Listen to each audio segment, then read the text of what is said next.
প্রিয় শিক্ষার্থীবৃন্দ, আশা করি তোমরা সবাই ভালো আছো। আজকে আমি নবম শ্রেণীর ভোকেশনালের ড্রেস মেকিং শাখার ট্রেড 1 এর অষ্টম অধ্যায়ের প্যাটার্ন নিয়ে আলোচনা করব। এটি নবম শ্রেণীর জন্য একটি উল্লেখযোগ্য অধ্যায় এবং অত্যন্ত গুরুত্বপূর্ণ। এখান থেকে প্রতি বছরই কম বেশি প্রশ্ন থাকে। আচ্ছা, আমরা প্রথমে আসি প্যাটার্ন কি। প্যাটার্ন হচ্ছে যে পরিমাপ ও ডিজাইন অনুযায়ী পোশাকের প্রতিটি অংশ শক্ত কাগজ দ্বারা কেটে নেওয়াকে পোশাকের প্যাটার্ন বলে। আচ্ছা, এই কথা থেকে আমরা কি বুঝলাম? আমরা বুঝলাম যে প্যাটার্ন হচ্ছে কি, যে একটা কিছু তৈরি করতে গেলে, যে কোনো একটা পাত্র তৈরি করতে গেলে একটা ডাইসের দরকার হয়। বা আমি আরেকটা উদাহরণ দিয়ে বোঝানোর চেষ্টা করছি। যেমন আমরা বাজার থেকে যে বিস্কুটগুলো কিনে খাই, বিস্কিটের প্যাকেটের ভিতরে এক এক কোম্পানির বিস্কিট এক এক রকমের আকৃতির, আলাদা আলাদা শেপের। এই বিস্কুটগুলি কোম্পানি যখন তৈরি করে তখন এই বিস্কুটগুলো তৈরি করার জন্য আলাদা আলাদা ডাইস ব্যবহার করে। সেই ডাইসের যেরকম আকৃতি হয়, বিস্কুটটা অনুরূপ আকৃতির হয়ে তৈরি হয়। তাহলে পোশাক তৈরির ক্ষেত্রেও এই প্যাটার্ন অত্যন্ত একটি গুরুত্বপূর্ণ বিষয়, কারণ এই প্যাটার্নের উপরে নির্ভর করে পোশাকের গুণগত মান এবং বাজারে তার কতটা চাহিদা থাকবে, ক্রেতা কতটা সন্তুষ্ট হবে, তা সম্পূর্ণ নির্ভর করে এই প্যাটার্নের উপরে। কারণ ডাইসটা যদি ভালো না হয় তাহলে প্রোডাকশনটা ভালো হবে না, ডাইসটা ভালো হলে প্রোডাকশনটাও ভালো হবে। ঠিক একইভাবে পোশাকের ক্ষেত্রে এই ডাইসটাকেই প্যাটার্ন বলে। একটি পোশাক তৈরি করতে গেলে, যেমন একটি শার্ট তৈরি করতে গেলে শার্টের কতগুলো কম্পোনেন্টস থাকে। যেমন বডি পার্টের সামনের দিকে দুটো থাকে, লেফট রাইট, ব্যাক সাইড থাকে, ইয়ক থাকে, কলার থাকে, পকেট থাকে, হাতা থাকে, কাফ থাকে। তো এই যে অংশগুলো, এই প্রত্যেকটা একটা কম্পোনেন্ট, এবং এই প্রত্যেকটা কম্পোনেন্টের জন্য আলাদা আলাদা প্যাটার্নের প্রয়োজন হয়। এই প্যাটার্ন দুইটা উপায় তৈরি করা যায়। একটা হলো ডোমেস্টিক পদ্ধতি, আর একটা হলো ইন্ডাস্ট্রিয়াল পদ্ধতি। ডোমেস্টিক পদ্ধতিতে যে স্কেলটা ব্যবহার করা হয় সেটা হচ্ছে ইঞ্চি স্কেল, এবং ইন্ডাস্ট্রিয়াল পদ্ধতিতে যে স্কেলটা ব্যবহার করা হয় সেটা হচ্ছে সেন্টিমিটার স্কেল। ডিফারেন্সটা শুধু এইটুকু, বাদ বাকি আকার, আকৃতি, শেপ, সিমিলান্স, ডিজাইন সবকিছুই একই রকম এবং ক্রেতার চাহিদা অনুযায়ী, বায়ারের চাহিদা অনুযায়ী। তো এটা টেলারিং শিল্পে প্রয়োজন হয় না, যেহেতু টেলারিংরা একজন কাস্টমারের জন্য একটি পোশাক তৈরি করে। কিন্তু ইন্ডাস্ট্রিতে দেখা যায় যে একই ডিজাইনের, একই মাপের লক্ষ লক্ষ পিস পোশাক তৈরি করার প্রয়োজন হয়। সেক্ষেত্রে প্যাটার্ন অত্যন্ত জরুরি। আচ্ছা, প্যাটার্ন কেন জরুরি সেটা আমরা সামনে যখন আরো বিষয়ে বিস্তারিত আলোচনা করব তখন তোমরা আরো স্পষ্ট বুঝতে পারবে। এই যে ডোমেস্টিক পদ্ধতির কথা বললাম এবং ইন্ডাস্ট্রিয়াল পদ্ধতির কথা বললাম, এখানে ডিফারেন্সটা কোথায়? শুধু কি মাপে? না। ডোমেস্টিক পদ্ধতি হচ্ছে যে পোশাকটা উৎপাদনের পর স্থানীয় বাজারে বিক্রি করা হবে, দেশীয় বাজারে বিক্রি করা হবে, সেই পোশাকটা তৈরির ক্ষেত্রে যে প্যাটার্নটা তৈরি করা হয় সেক্ষেত্রে পরিমাপটা ডোমেস্টিক। আর এক্সপোর্ট কোয়ালিটি, যে পোশাকটা বিদেশে রপ্তানি হবে, তোমরা জানো যে বাংলাদেশে গার্মেন্টস শিল্প একটি সম্ভাবনাময় শিল্প, এবং বর্তমানে বিদেশি রেমিটেন্সের লায়ন ভাগ, অর্থাৎ সর্বোচ্চ পরিমাণটা আসে এই পোশাক শিল্প থেকে। এবং বাংলাদেশে লক্ষ লক্ষ বেকার যুবকরা এই গার্মেন্টসের সুবাদে কর্মসংস্থানের সুযোগ পেয়েছে। তো সে কারণে গার্মেন্টস শিল্প আগামীতে বাংলাদেশে আরো বেশি যদি সাফল্য বয়ে নিয়ে আসতে পারে, সেটা আমাদের দেশের অর্থনৈতিক ভাবমূর্তি আরো সমৃদ্ধ করবে। সুতরাং গার্মেন্টস শিল্পটা আমাদের জন্য একটি উজ্জ্বল ভবিষ্যতের সম্ভাবনা, এটাকে কখনোই অবহেলার দৃষ্টিতে দেখা যাবে না।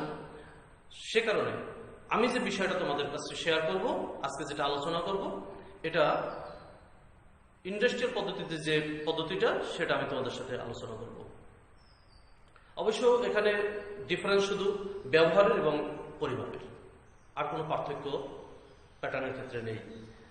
তাহলে আমরা জানলাম যে দুই পদ্ধতিতে আমরা প্যাটার্নটা তৈরি করতে পারি, একটা ডোমেস্টিক পদ্ধতি, একটা ইন্ডাস্ট্রিয়াল পদ্ধতি। এই প্যাটার্নের আবার যে পদ্ধতিতেই তৈরি করা হোক না কেন, এর চারটা প্রকার আছে। আমি এখানে বোর্ডে তোমাদের দেখিয়ে দিচ্ছি। প্যাটার্নের প্রকারদের চারটা প্রকার আছে: block pattern, sample pattern, master pattern, production pattern. তোমরা নিশ্চয়ই দেখতে পাচ্ছ। ব্লক প্যাটার্নকে আবার দুই ভাগে ভাগ করা হয়েছে: বডি ব্লক, গার্মেন্টস ব্লক। এবং প্রোডাকশন প্যাটার্নকে দুই ভাগে ভাগ করা হয়েছে: ফেব্রিক এবং ফিনিশ। তো এই হচ্ছে প্যাটার্নের শ্রেণী বিভাগ। এবারে আমি যখনই এই প্রত্যেকটা শ্রেণী নিয়ে আলোচনা করব, আশা করি তোমাদের কাছে পরিষ্কার হয়ে যাবে যে কেন শ্রেণীবিন্যাস এর প্রয়োজনটা কি। আচ্ছা, প্রথমে আসি আমরা ব্লক প্যাটার্ন। ব্লক প্যাটার্ন হচ্ছে এই প্যাটার্নটায়, আমি আগেই বলে নিয়েছি যে প্যাটার্ন হচ্ছে একটা ডাইস, অর্থাৎ আমি যে শার্টটা গায়ে পরেছি, এই শার্টটার যে আলাদা আলাদা অংশগুলো আছে, সেই আলাদা আলাদা অংশগুলোর জন্য আলাদা আলাদা ডাইস বা সাজ তৈরি করাই হচ্ছে প্যাটার্ন। তাহলে ব্লক প্যাটার্নটা কি? ব্লক প্যাটার্ন হচ্ছে এই প্যাটার্নের সাথে কোনো প্রকার লুজনেস এবং সিমিলেন্স থাকে না, এটা শরীরের মাপে হুবহু তৈরি করা হয়।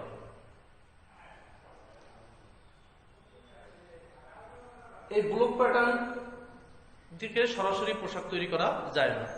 এই ব্লক প্যাটার্নকে আবার দুই ভাগে ভাগ করা হচ্ছে: বডি ব্লক এবং গার্মেন্টস ব্লক। বডি ব্লক কোনটা? যেটা সরাসরি শরীরের মাপেই বা শরীরের মাপের সাথে অ্যাডজাস্টমেন্ট করেই তৈরি করা হয়। এখানে কোনো প্রকার লুজনেস থাকে না, একেবারে বডির সাথে ফিটিং করা থাকে এবং কোনো সিমিলেন্সও থাকে না। এটা হচ্ছে বডি ব্লক। এরপরে আসে আমরা গার্মেন্টস ব্লক। গার্মেন্টস ব্লকটা কি? গার্মেন্টস ব্লক হচ্ছে এখানে লুজনেস থাকে বটে, কিন্তু কোনো প্রকার সিমিলেন্স থাকে না, যে কারণে এটাও সরাসরি পোশাক উৎপাদনের কাজে ব্যবহার করা সম্ভব নয়। নেক্সট আমরা আসি স্যাম্পল প্যাটার্ন। স্যাম্পল প্যাটার্নটা কি? এখানে প্রয়োজনীয় ডিজাইন, মাপ, শেপ সহকারে এই প্যাটার্নটি তৈরি করা হয়। তা সত্ত্বেও এটা সরাসরি পোশাক তৈরির কাজে ব্যবহার করা হয় না। কেন হয় না? কারণ যদি কোথাও কোনো ভুল ত্রুটি হয়ে যায়, সেটা সংশোধনের প্রয়োজন আছে, এবং সংশোধন করতে হলে সেটা অবশ্যই ব্যয়বহুলভাবে তৈরি করা যাবে না, সেটা স্বল্প ব্যয় তৈরি করতে হবে। এই জন্য এই স্যাম্পল প্যাটার্নটি স্বল্প ব্যয় তৈরি করা হয়, যাতে যে কোনো সময় এটার পরিবর্তন আনা যায়। কিন্তু এটা সরাসরি প্রোডাকশন কাজে ব্যবহার করা যায় না, কারণ এটি যেহেতু স্বল্প মূল্যে তৈরি করা হয়, তাই এর টেকসই মানটাও ঠিক থাকে না। যাই হোক, এরপরে আমরা আসি মাস্টার প্যাটার্ন। মাস্টার প্যাটার্ন কোনটা? স্যাম্পল প্যাটার্ন থেকে মাস্টার প্যাটার্ন তৈরি করা হয়। কেন তৈরি করা হয়? কারণ স্যাম্পলটা যে কোনো সময় নষ্ট হয়ে যেতে পারে। মাস্টার প্যাটার্নটা এটা অফিসে বা কাউন্টারে জমা রাখার জন্য তৈরি করা হয়। কারণ মাস্টার প্যাটার্নটাই একসময় যদি কখনো প্রোডাকশন প্যাটার্নটি আমাদের পরবর্তী হচ্ছে প্রোডাকশন প্যাটার্ন। প্রোডাকশন প্যাটার্ন হলো উৎপাদন কাজে যেটা সরাসরি ব্যবহার করা হয়। তাহলে প্রোডাকশন প্যাটার্নটা যদি কখনো নষ্ট হয়ে যায়, বারবার ব্যবহারের ফলে যখন নষ্ট হয়ে যায়, তখন একটি প্যাটার্ন অবশ্যই ভবিষ্যতে ব্যবহার করার জন্য বা নতুন প্যাটার্ন তৈরি করে, নতুন প্রোডাকশন প্যাটার্ন তৈরি করার জন্য একটি প্যাটার্ন কাউন্টারে জমা থাকা প্রয়োজন। এবং এই প্রয়োজনীয়তার কারণেই এই মাস্টার প্যাটার্নটি তৈরি করা হয়। মাস্টার প্যাটার্নটি শক্ত কাগজে তৈরি করা হয়, যাতে সহজে ক্ষয়প্রাপ্ত না হয়, নষ্ট না হয়ে যায়। এবং এটি অফিসে বা কাউন্টারে জমা থাকে।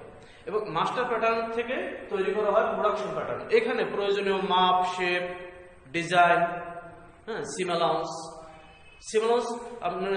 যদি তোমরা সিম অ্যালাউন্স না বুঝতে পারো, গতকাল করুণ স্যারের ক্লাস যারা মনোযোগ সহকারে দেখেছো, স্যার নিশ্চয়ই সিম অ্যালাউন্স নিয়ে আলোচনা করেছে। তারপর আমি একটু বলে দিচ্ছি, সেলাইয়ের জন্য প্রতিটা অংশে সেলাইয়ের জন্য এখানে কাপের সাথে হাতার সাথে একটা সংযোগ দিতে হয়েছে। এই সংযোগের জন্য মূল মাপের সাথে বাড়তি আধা ইঞ্চি বাড়তি রাখতে হয়েছে, এটাকে বলে সিম অ্যালাউন্স। তো এই সিম অ্যালাউন্স এবং লুজনেস, অর্থাৎ শরীরের সাথে আঁটোসাঁটোভাবে লাগা না থাকে, লুজনেস, ডিজাইন, এগুলো সমস্ত কিছু থাকে এই প্রোডাকশন প্যাটার্নে। এটা সরাসরি উৎপাদন কাজে ব্যবহার করা হয় এবং এটা থেকেই সরাসরি কাপড় কাটা হয়। এটার আবার দুটো ভাগ আছে, একটা হলো ফেব্রিক এবং একটা ফিনিশ। ফেব্রিকটা হচ্ছে এটার সাথে প্রয়োজনীয় ডিজাইন, মাপ, তারপরে বিভিন্ন মার্কিং পয়েন্ট চিহ্নিত করা থাকে, সিম অ্যালাউন্সের পয়েন্ট চিহ্নিত করা থাকে, যা থেকে কাপড় বিছানোর পরে কাপড়ের উপর এটা রাখলে পরে যাতে কাটার আগে সিম অ্যালাউন্সের পজিশন এবং কম্পোনেন্টসগুলোর পজিশন চিহ্নিত করা যায়। সেজন্য এখানে প্রত্যেকটা প্যাটার্নে মার্কিং করা থাকে, লেখা থাকে, সাইজ, পরিমাপ সবকিছু লেখা থাকে। তো এই প্যাটার্নটা সরাসরি প্রোডাকশন উৎপাদনের কাজে ব্যবহার করা হয়। এরপরে আমরা আসি প্রোডাকশন প্যাটার্নের আরেকটি ভাগ, ফিনিশ প্যাটার্ন। ফিনিশ প্যাটার্নটা কি? এখানে ফেব্রিক প্যাটার্নে যা কিছু থাকে সব কিছু থাকে, শুধু থাকে না মাত্র সিম অ্যালাউন্স। যে কারণে এটা সরাসরি কাপড় কাটার কাজে ব্যবহার করা যায় না। এটা ব্যবহার করা হয় শুধুমাত্র পোশাকটা তৈরির পরে সঠিক মাপ মতন আছে কিনা সেটা যাচাই বাছাই করার জন্য। যে আমি যে পোশাকটা তৈরি করলাম, কাপড়টা কাটলাম, সেলাই করলাম, সবকিছু তৈরি করলাম, তৈরি করার পর দেখলাম যে আমি আমার কাঙ্ক্ষিত বায়ারের চাহিদা মতন মাপ, শেপ, ডিজাইন সবকিছু ঠিকঠাক আছে কিনা, যে কম্পোনেন্টটা যেখানে থাকার কথা, পকেটটা যে বরাবর লাগার কথা সেই বরাবর লাগানো হয়েছে কিনা, এইগুলো বোঝার জন্য, যাচাই বাছাই করার জন্য, নিশ্চিত হওয়ার জন্য এই প্যাটার্নটা ব্যবহার করা হয়। তো এই হচ্ছে আমাদের প্যাটার্নের শ্রেণীবিভাগ এবং তার ব্যবহার। তো আশা করি বন্ধুরা তোমরা বুঝতে পেরেছো। প্যাটার্ন নিয়ে আমি আবার ফিরে আসবো। সে পর্যন্ত সবাই ভালো থাকো, সুস্থ থাকো। সকলকে ধন্যবাদ।